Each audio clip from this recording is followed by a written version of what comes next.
Hello and welcome to COD Spotlight, the show where we put a spotlight on COD members.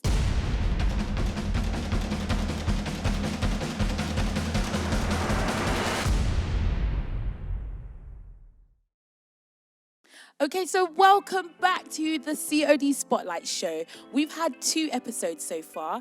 The first one, we were joined by a very respected member of the choir. Then the second episode, we were joined by the wonderful Kumi. And now on our 3rd episode, we're just changing it up a little bit. We're not joined by just 1, but 2 members of COD. So that's 2 for the price of 1. So in this Valentine's Day special, please give a warm welcome to Pastor and Deaconess Zubair. Hello. Hello. Thank you so much for joining us on the show today. You're welcome. Yeah, it feels, a little bit different because I'm speaking to not just one person, but 2 people. And you're even matching. Look at this. Did you plan it? No, we didn't. Oh, you're even talking at the same time. This is really something. You know when they say 2 become 1, has that literally become you now? I think so. Do you finish each other's sentences? At times. Yeah? Yes. Do you know what each other's thinking? Sometimes. Yeah? Yes. Do you know what Pastor's thinking right now? I can read his mind. Yeah, you can read his mind. That's how long you've been together. Actually, yes. So this is the Valentine's Day special of COD. Spotlight. So today we're going to be talking all about your wonderful relationship and marriage. Can I just ask, how long have you been married for? 13 good years plus. 13 years. Wow. Some people, well, not myself, but some people in this church haven't even been alive for 13 years. That's a long time to be married. So can I just ask the question everybody wants to know? Mm-hmm. We can set some music in the background as well, okay. Some slow music. How did you meet? It's going to start. Ladies first. Oh, okay. All right. Okay. Please use your microphone. Right. We met 2004 to be precise. I didn't meet him. I met his friend, and the friend just loved my person. I was like, oh, I think I have a friend that it will be, will like you and all that. I left Nigeria because I went to Nigeria. I left Nigeria back to the UK. When I got to the UK, I was called to say, oh, somebody wanted my number. I said, okay, give my number to the person. So he called and introduced himself. I was like, all these Nigerian people. I'm not into this long relationship. Into Nigeria. No. So you were in, sorry, just pause for a second. You were in the UK at that point. I was in the UK. I just went to Nigeria. Was in Nigeria. So were you, yes. Sorry, let's just free the realness. Were you thinking at this point maybe it was a 419 scam at all? No, I didn't even meet him. Okay. I didn't meet him at all. It was just that friend. I was just my normal person, I was talking to him about, life and all that. I was like, oh, I have a friend that will fit you in a way. I was like, okay. No, he didn't even tell me. But when I got here, they got my number. I was like, somebody wanted your number. It's okay, give my number to the person. So when he called and we started talking, and so I said, okay, this person that I'm talking to on the phone, let me go to Nigeria and actually see him. Oh, look at love. You went to Nigeria to find your Boaz. Oh, yes. Wow. So that's actually a lesson to ladies, sometimes meet them halfway. You actually decided to leave the country for your husband. That's amazing. Do you want to take over? Yes. She made it sound simple, but it's not that simple. Okay, let's hear your version. There's no how you see a man. They might have been a girlfriend or somebody before then.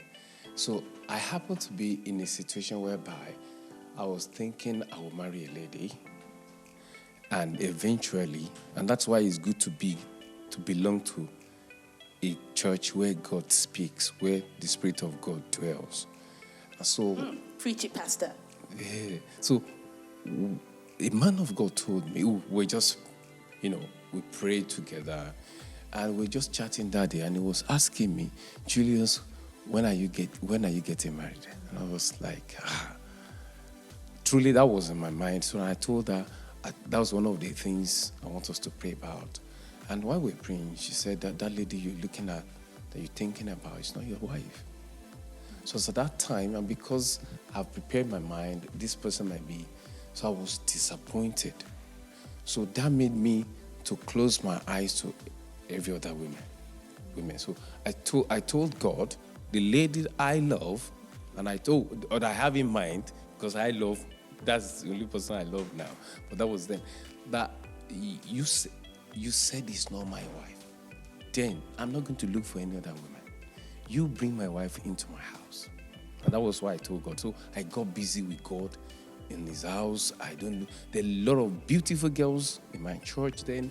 I didn't. But you faced your front. I faced my front. That's And like so you true. preach, I was on my lane. You stayed in your lane. And so a friend of mine lives in Ibadan. When he comes to Lagos, he likes to stay in my flat.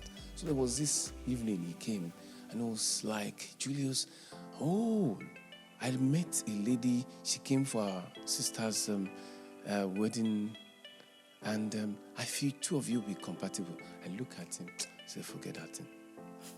Forget about it. I didn't give it that kind of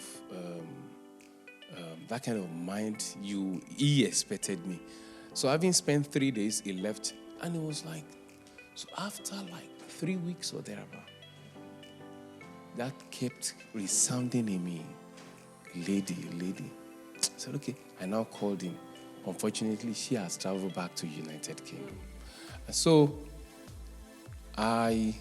one way or the other, we got our contact, to cut the long story short. And I said, even with this contact, what will I do? What will I tell this lady I'm looking for? She will be thinking this guy is looking for. I said, I won't do that. So I started by sending her emails. And it was in the days of Yahoo chat. Wow. Some of us might not even know what that is 13 years ago. So. And there's no Wi-Fi Yeah. available in Nigeria, and it was expensive to go on internet then. Yeah. So I have to be going to cyber cafe. So having done the day work, being stressful, I have to go to a cyber cafe, and gradually. So there was a time she was demanding. She wants to put a face to the person speaking. I said, well, I'm not gonna that I'm a very handsome boy, man, if it's that. But I don't want the appearance to deceive you. Yeah. Let's continue chatting via and talking over phone. Yeah. And get to know ourselves spiritually. And that was how it went. Did that. And then let's just fast forward. So you met in person. How was that like? Was it love at first sight? I would say it wasn't really. I like the. I would like to say this. Really, don't. As a lady, don't, or even as a man as well. Don't be lost in the container. I've actually experienced the content. So when I got to Nigeria, when I saw him, the appearance didn't even matter to me anymore, because we've started praying together.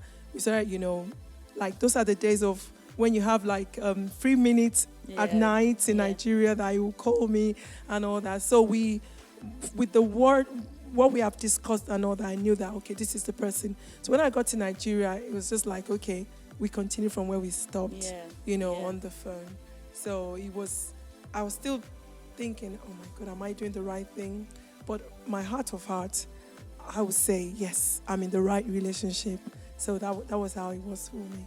Amazing.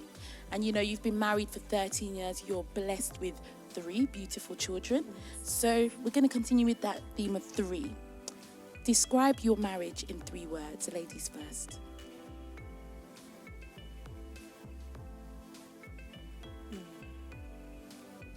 Love, commitment, compassion. Great. And you, sir? You can copy your wife if you want. You're the same person. Yeah, so. of course. The love will be constant. Yeah. The love and the persistency.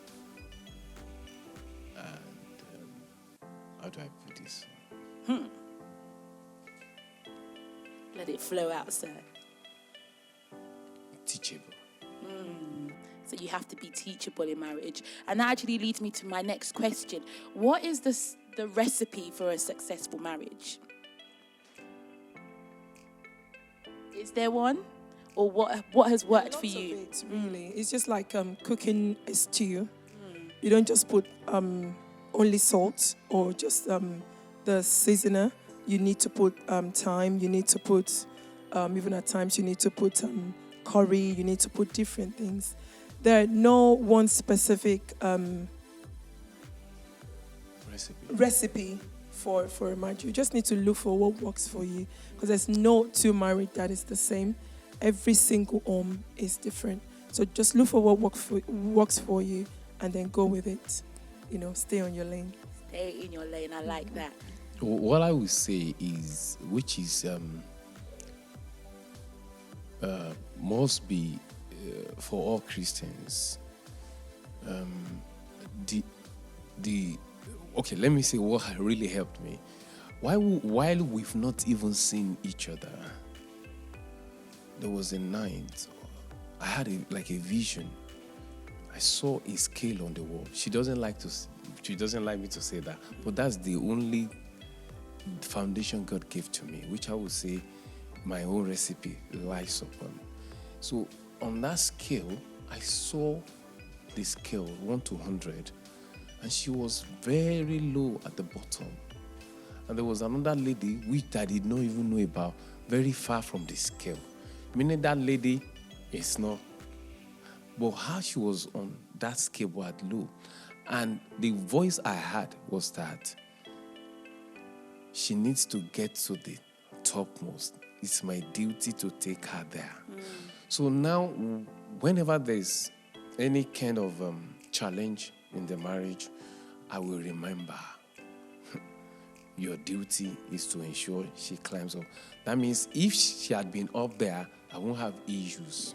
So when those issues are, whatever issue might be, that's like it drives you. Yeah, my comforting or encouragement And motivation, and that's it. I guess, nobody's perfect, and I'm not married yet, but from what I can tell from other people's marriages is that it's two people coming together to help each other get better. Destiny helpers, and I believe that's what you've done with each other, to the point where you're both dressing the same. Pastor and Deaconess, it's been amazing. Thank you so much for sharing your love journey. I look forward to speaking to you in the next 13 years' time, and we can see where you've got to. Can you just leave any bit of advice for anybody in a marriage, or maybe even waiting to get married? What would your advice be about being in the will of God? Just a very quick summary, both of you. You go. Really, for me, what helps me was that everything I do, God is always the priority. So, and that has helped me in life. Everything, marriage, academics, and all that, God is number one. So I don't take any step without actually consulting God and say, God, is this your will for me? Is this what you want for me? And really, if it's the will of God, it doesn't mean that there won't be challenges and all that. But if there are challenges, then you know that God has got your back. You're not in it on your own. So that would be my advice. Let God be the first thing on your list. Make God your priority. Make God your priority. Yeah, really, that's what I would also say, because you're sinking again. You're one. So make God your priority. That's it. Because when the whole thing was starting, and somebody was telling me her dad being a former principal of a school, is this, is that. If it is the will of God, everything will go well. Do you know, starting from there, it was the dad first that called me. So I heard you are Damola's friend. I've been expecting that you would call. I said, oh, Daddy, I'm sorry. So everything, if once you put God and you are in the radial of God and you are aligned everything with God, everything will work perfectly. Whenever there's a situation whereby you are taking God out of the equation can never be balanced. So ensure that God is the first part of the equation, then you have solution. Without God, no solution. I'm just going to have to stop you there before you start a sermon. That's amazing. And I'm taking notes, but I absolutely love that. Put God first and everything else will flow, including matching outfits and finishing each other's sentences. Pastor and Deaconess Zubair, once again, it's been a pleasure interviewing you. Thank you so much. Thank you. And thank you so much for listening. Make sure you tune in to the next episode of COD Spotlight.